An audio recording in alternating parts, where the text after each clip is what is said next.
ओह God, यहाँ तो पूरा सिंक भर रखा है गंदे बर्तन से। अरे यार, मैं खाना कैसे बनाऊंगी अब। अरे मेरी ये देवरानी दिव्या भी ना एक नंबर की आलसी है। जब खुद को नाश्ता बनाना होता है बर्तन मंजवा लेते चीला से, और जब मेरा नंबर आता है तो दुबक के बैठ जाती है। अभी बताती हूँ उसिया को। दिव्या, ओ दिव्या, कहाँ है? क्या हुआ जेठानी जी? अबे ये मेरी जेठानी भी को तभी मेरी याद आती है कि जब मैं अपना फेवरेट सीरियल देखने बैठती हूँ।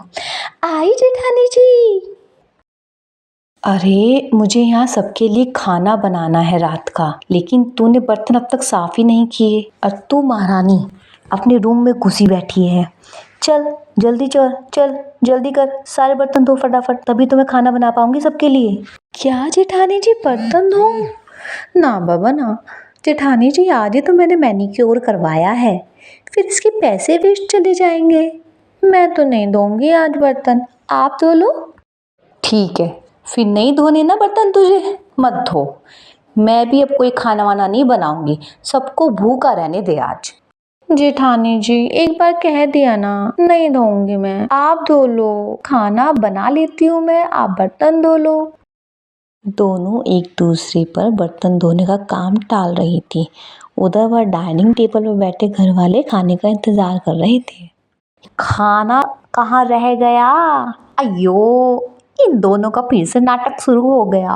अरे खुद तो चला गया ऊपर, ऐसी भौवे मेरे सर पे छोड़ गया। अरे अनुज आवाज लगा बेटा, खाना देगी या नहीं आज? माँ लगता है आज फिर दोनों शुरू हो गई। धत तेरी की, फिर तो मिल गया आज का हमें खाना। अनुज तू ऐसा कर, बाहर से खाना मंगवा ले। हाँ अभी ऑर्डर कर देता हूँ, वैसे भी हमारे पास और चारा ही क्या है। एक दिन इन दोनों बिल्लियों की लड़ाई में ना बेटा मुझे ऊपर पहुंचा देंगी तेरी बहुएं। उधर वो दोनों अभी भी बहस किए जा रही थी। ठीक है, फिर नहीं धोने ना बर्तन तुझे, मत धो।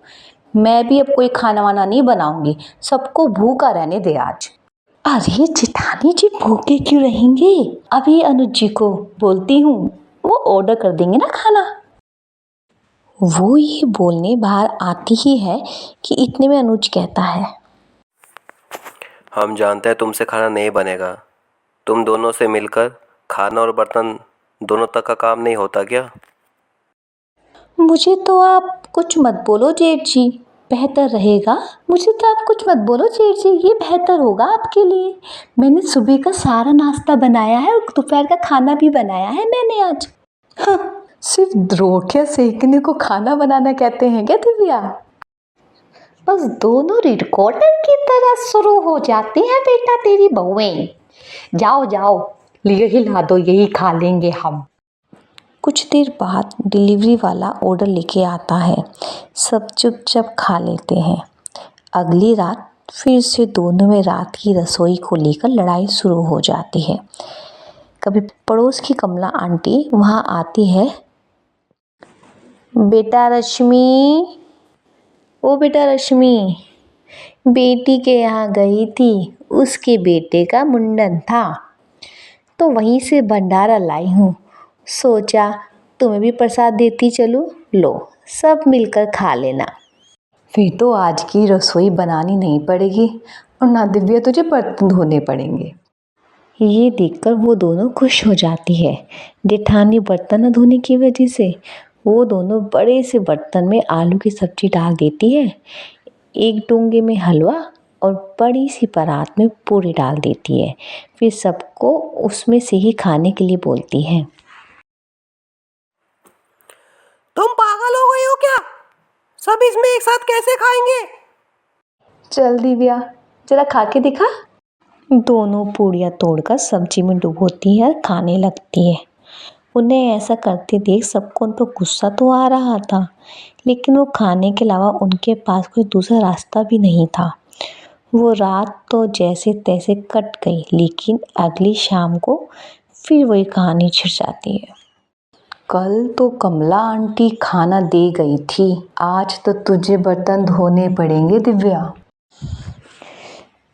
क्या जेठानी जी, मैं बहुत थक गई हूँ, आज रहने देना। मैं उनसे कहकर बाहर से खाना मंगवाती हूँ ना। ये सुनकर अनुज को गुस्सा आ जाता है। चुप रहो, तुम अपना मुंह मत रखना। आज हम दोनों में से कोई बाहर का खाना ऑर्डर नहीं करेगा। जाओ दोनों रसोई में और खाना बना कर लाओ। दोनों डर के मारे किचन में चली जाती है। क्या करें जेठानी जी, अब तो रात की रसोई करनी पड़ेगी।